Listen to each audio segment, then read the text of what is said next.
Então, se eu estiver trabalhando, por exemplo, um sistema clássico aqui de NTSC, para estar trabalhando com vídeo que eu peguei de uma câmera, um vídeo que eu capturei de algum DVD, tipicamente de NTSC, vai estar trabalhando com uma área de 720 pixels por 480 pixels de altura, né? A imagem que vai ser registrada é desse tamanho, né?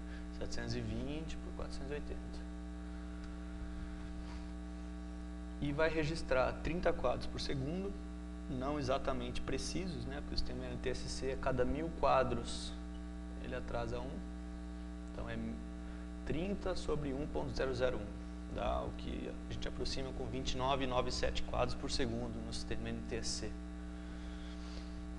Então a gente está trabalhando com elementos, é uma linguagem razoavelmente técnica, mas que é análoga e correlata à linguagem da produção cinematográfica.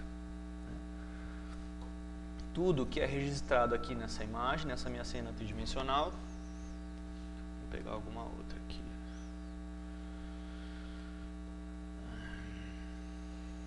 Qualquer um daqueles que a gente abriu antes. Seu do urso aqui.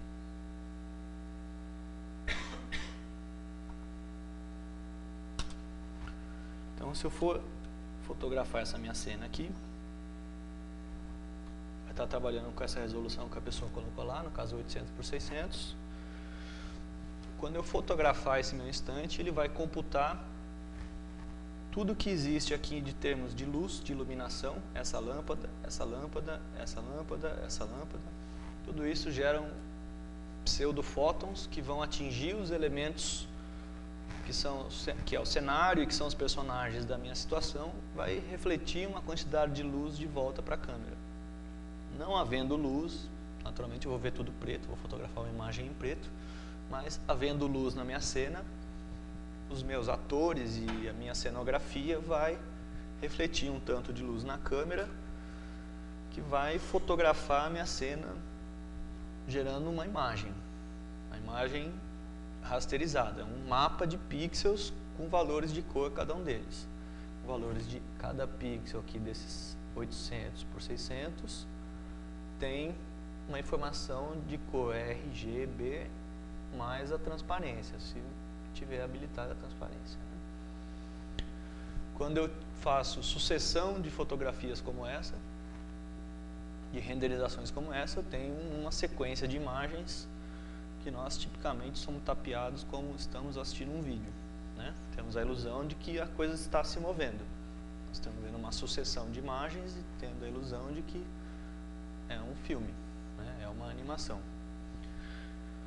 Quanto menor a frequência de imagens que são disparadas, mais óbvio fica de que é um filme, que é só uma sequência de imagens e não um movimento real. Vai quebrando um pouco da ilusão cinematográfica, né?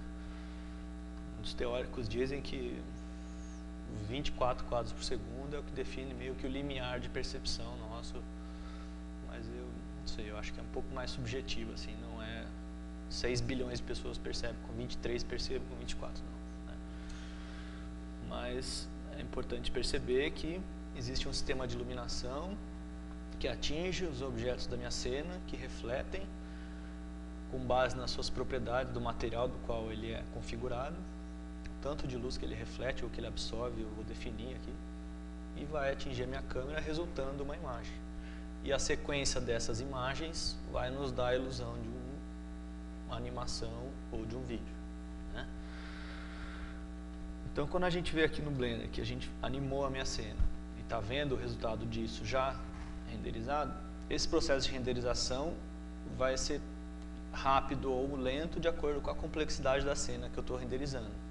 Isso difere um pouco do universo cinematográfico, onde não importa a complexidade da minha cena, a foto é disparada instantaneamente, está registrado aquilo. Às vezes, dependendo da complexidade porque ele vai ter que calcular aqui, ele não vai só receber a imagem pronta que veio do mundo, assim, né? Ele vai ter que calcular a luz saindo de cada lâmpada, atingindo cada pedaço da superfície, se tem alguma transparência, o quanto refrata a luz quando passa nessa superfície, tudo aquilo que ele vai calcular para compor essa imagem, esse quadro, esse frame da animação.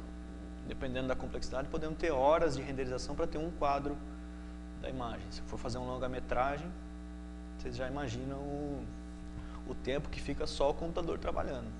Você fica só esperando a coisa acontecer, né? Então tem formas e formas de se otimizar isso, de tapear essa ilusão da realidade, de renderizar só o que passa na câmera, esquecer o que tem em volta, para que a coisa vá se otimizando. Onde eu quero chegar com isso? Eu quero chegar aqui.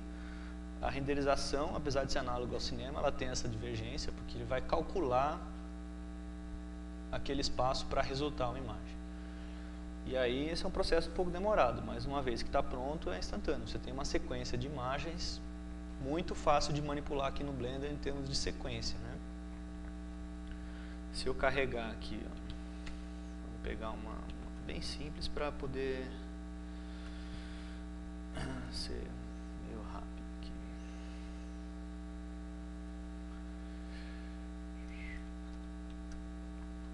Acho que eu não tenho nenhuma sequência de imagem aqui. Vamos direto ao que interessa.